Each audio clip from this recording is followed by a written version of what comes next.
ஃபட்ஜியான blondie எப்படி பண்ணுறதுன்ட்டு தான் இதில் காமிச்சிருக்கேன். இன்க்ரீடியன்ஸ் எல்லாம் நான் ஸ்க்ரீன்ஷாட் எடுத்து வச்சுக்கோங்க ஃபஸ்ட்டே மெஷர்மெண்ட்டுக்கு. நான் இதில் கம்மியான அளவு சர்க்கரை தான் சேர்த்துருக்கேன். இதோட ஸ்வீட்னஸே திகட்டாத லெவலுக்கு நல்லாவே இருந்தது. உங்களுக்கு சுகர் ஜாஸ்தி தேவைப்பட்டுச்சுன்னா நான் 90 கிராம்ஸ் போட்டிருக்க சர்க்கரையை நீங்கள் வந்து 120 கிராம்ஸ் 140 கிராம்ஸ் வரைக்குமே மேக்ஸிமம் பண்ணலாம். பட் அவ்வளோ போட்டிங்கன்னா ஓவர் ஸ்வீட்டாக இருக்கும். ஃபர்ஸ்ட் நான் சாக்லேட்டும் பட்டரையும் மெல்ட் பண்ணி எடுத்திருக்கேன். இந்த மெல்ட் பண்ணதோட இப்போ சுகர் பவுடரை போட்டிருக்கேன். பவுடர் பண்ண சர்க்கரை சேர்க்கறதுனால ஈஸியாக கரைஞ்சிரும். இதோடய 2 முட்டையை உடச்சி சேர்த்துருக்கேன். தெரியாதனமாக ஓடு வேலை விழுந்துருச்சுங்க. அதையும் தண்ணி தொட்டு எடுத்துட்டேன்.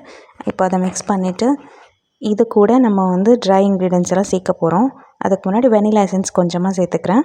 வெனிலா எசன்ஸ் நல்லா மிக்ஸ் பண்ணிவிட்டு மாவு எடுத்து வச்சுருக்கிறத ஜலிச்சு சேர்த்துக்கணும். இது கூடயே நம்ம பால் பவுடரும் சேர்த்துக்கணும். பால் பவுடர் நான் 10 ருபீஸ் பேக்கெட் மட்டும்தான் எடுத்திருக்கேன் எவ்ரிடேலேருந்து. அது 15 கிராம்ஸ் போல் வரும். இது எல்லாத்தையும் மிக்ஸ் பண்ணிங்கன்னா ஆட்டோமேட்டிக்காக அந்த ரிப்பன் கன்சிஸ்டன்சி பேட்டர் மாதிரி ஆயிடுது. எக்ஸ்ட்ரா பாலோ தண்ணியோ எதுவுமே தேவைப்படலை எனக்கு. பர்ஃபெக்டாக வந்தது. நீங்களும் இந்த மாதிரி ஸ்லோவாகவே விஸ்க் பண்ணிக்கோங்க. ஒரு சைடில் நான் ப்ரீ ஹீட்டும் பண்ணி வச்சுருக்கேன் அண்ட் பேனையும் வந்து க்ரீஸ் பண்ணி பார்ச்மெண்ட் பேப்பர் போட்டு ரெடியாகவே வச்சுருக்கேன். நீங்களும் அந்த மாதிரி எல்லாம் ரெடியாக பண்ணி வச்சுட்டு அப்புறமா நீங்கள் மிக்ஸ் பண்ணிங்கன்னா கரெக்டாக போர் பண்ணி ஊற்றுறதுக்கு இருக்கும் உங்களுக்கு. இந்த மாதிரி ஸ்கொயர் டின் எடுத்துருக்கேன் நான் 7 இன்ச்சில். இதில் நான் போர் பண்ணிக்கிறேன். நீங்கள் 0 வேஸ்ட்டாக எல்லாமே உழைச்சி எடுத்திங்கன்னா கரெக்டாக ஒரு 1/2 kg மெஷர்மெண்ட்டுக்கு வரும் உங்களுக்கு. 180 டிகிரிக்கு 10 மினிட்ஸ் ப்ரீ ஹீட் பண்ண அவனில் திருப்பியும் வச்சுட்டு 180 டிகிரிக்கு 30 மினிட்ஸ் பேக் பண்ணிங்கன்னா இந்த மாதிரி ஸ்டிக்கில் ஒட்டாத மாதிரி பிளாண்டி ரெடி ஆகிடும்.